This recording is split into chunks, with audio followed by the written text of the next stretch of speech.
Hey, bon vendredi tout le monde! Donc cette semaine, nous ferons des petits feuilletés, OK? Avec de la pâte philo. J'ai choisi dans le fond cette semaine d'aller vers les poitrines, on va appeler ça les coffres. Donc c'est poitrine avec os, avec dos de la ferme Voltigeur. Personnellement, là, j'aime vraiment beaucoup travailler ce produit-là. Premièrement, un peu moins cher au kilo, étant donné qu'il y a moins de découpe du fournisseur. Donc, vraiment bien pour vous. Vous pouvez toujours aller lever les poitrines, faire vos poitrines, puis avoir des os après pour les soupes, les bouillons. Moi, je trouve que c'est vraiment pratique. Pour tout ce qui est sinon, club sandwich, vol au vent, pâte au poulet, c'est vraiment quelque chose que j'aime vraiment travailler parce que je vais les faire cuire vapeur. On va aller chercher le goût aussi après ça des os. On va pouvoir faire une petite réduction pour notre feuilleté. Feuilleté, poulet, feta, épinards. On va aller faire des petites roulades un petit peu sous forme de manicotti. On va pincer les bouts. Vraiment une très belle idée pour Noël. On aurait pu le faire aussi avec la dinde. On aurait pu changer le feta pour un fromage à la crème, un épinard pour une canneberge. Donc, tu sais, sincèrement, je vous donne la technique aujourd'hui, mais sachez-le que votre esprit créatif là-dedans peut vraiment trouver son compte. Ensuite de ça, ben, dans le fond, on va faire une petite salade de patates parisiennes, poireaux tombés avec la sensationnelle sauce cream de SJB, la zeste. Vraiment comme une sauce renée, mais encore plus punchée, un petit goût de citron, un petit goût de parmesan que moi j'affectionne particulièrement. Donc on va aller de ce côté-là.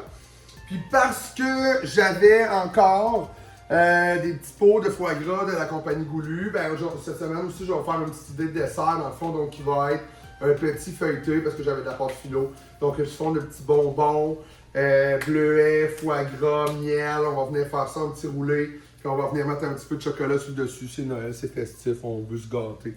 Donc on y va vers ça. Donc je vais commencer, j'ai envoyé les poitrines avec d'eau en vapeur pour aller les faire cuire comme il faut. Suivez-moi, on start ça.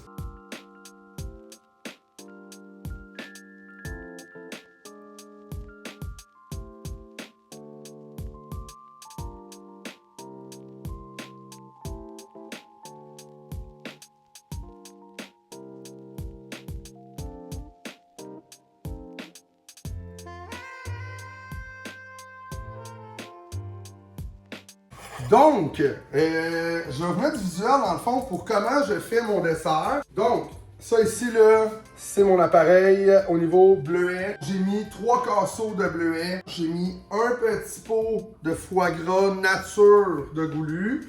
J'ai mis une demi-tasse de miel.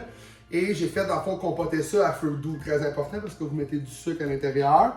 Si vous voulez avoir une consistance qui est plus épaisse, un peu plus comme une confiture, mais là, vous allez délayer un petit peu avec la fécule de maïs. Mettez votre fécule de maïs dans un petit peu d'eau pour pas que ça fasse des motons dans votre sucre. Quand vous décongelez votre pâte philo, très important, au frigo la veille, on veut pas de choc, on veut pas la brusquer, et vous la déballez du plastique à la dernière seconde. Parce que sinon, on voit ici, là, les feuilles vont commencer à sécher puis ils vont friper. Pas catastrophique, mais ça va vraiment se défaire, là. Ça va s'émietter pendant la conception. Donc, j'ai pris mon 4x12, je l'ai séparé à la moitié et j'ai pris une autre moitié pour reséparer là, en petits rectangles comme ça. Donc, ce que je vais faire, dans le fond, là, ce que je vous conseille, c'est de les superposer. Ça va faire une belle forme un peu d'étoile, de fleurs. Vous en mettez entre 5 et 6.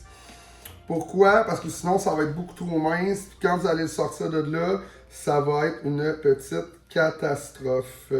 Donc, on vient le mettre vraiment comme il faut. On vient coller nos petites feuilles ensemble comme ça ici. Lors de la cuisson, ça va tout se mettre à rouvrir. Ça va être sensationnel. Et on vient littéralement couler notre petite confiture de bleuet, foie gras là-dessus. Donc moi après ça, je vais les envoyer, je vais en faire 1 sur 3 pour pas que ça se touche. Vous voyez dans le fond, là, quand les feuilles ici sont plus humides, là, ils se tiennent plus ensemble, c'est plus facile. Vous pouvez délicatement venir enlever les petites retailles que vous voyez là, qui ne tiendront pas la route.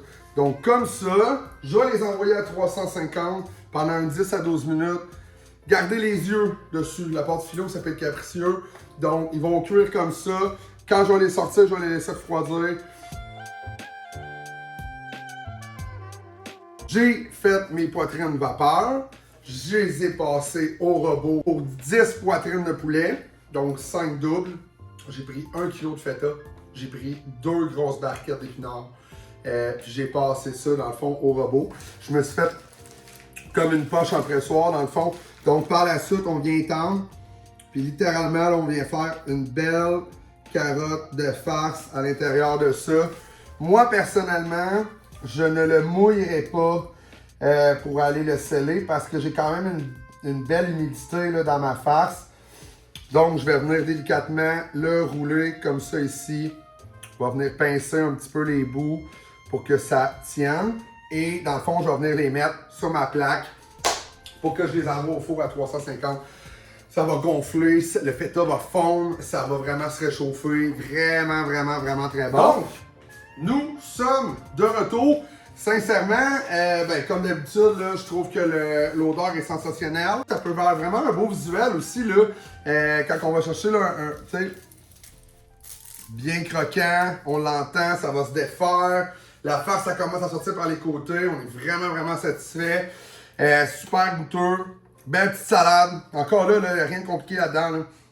J'ai fait tomber le poireau. Très, très, très tranquillement, doucement. Puis un petit peu plus moelleux. Sauce cream de zeste. Ensuite de ça, j'ai pris ma canne de chocolat favori. Je suis venu tremper ma cuillère.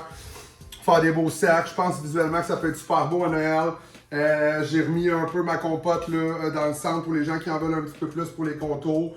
Donc, sincèrement, c'est ce qui fait le tour là, pour moi de mon côté. Je vous souhaite une très, très belle fin de semaine. Commencez à penser à vos menus pour Noël. Gênez-vous pas non plus là, d'avoir des discussions en boucherie avec vos bouchers, vos artisans. Des fois, ils peuvent vous concocter des choses expressément pour vous. C'est ce qui fait la différence entre une bannière qui offre à monsieur et madame tout le monde et les artisans qu'on veut mettre un peu plus de l'avant là, pour des moments plus particulier. À mon personnel, au nom de Lubec, on vous souhaite une belle fin de semaine. Et surtout, n'oublions pas d'aller nous abonner à notre chaîne YouTube qui est plein de bonnes informations, plein de bons outils pour vous après ça pour les faire à la maison. Et le plus important à travers tout ça, mangeons Québec!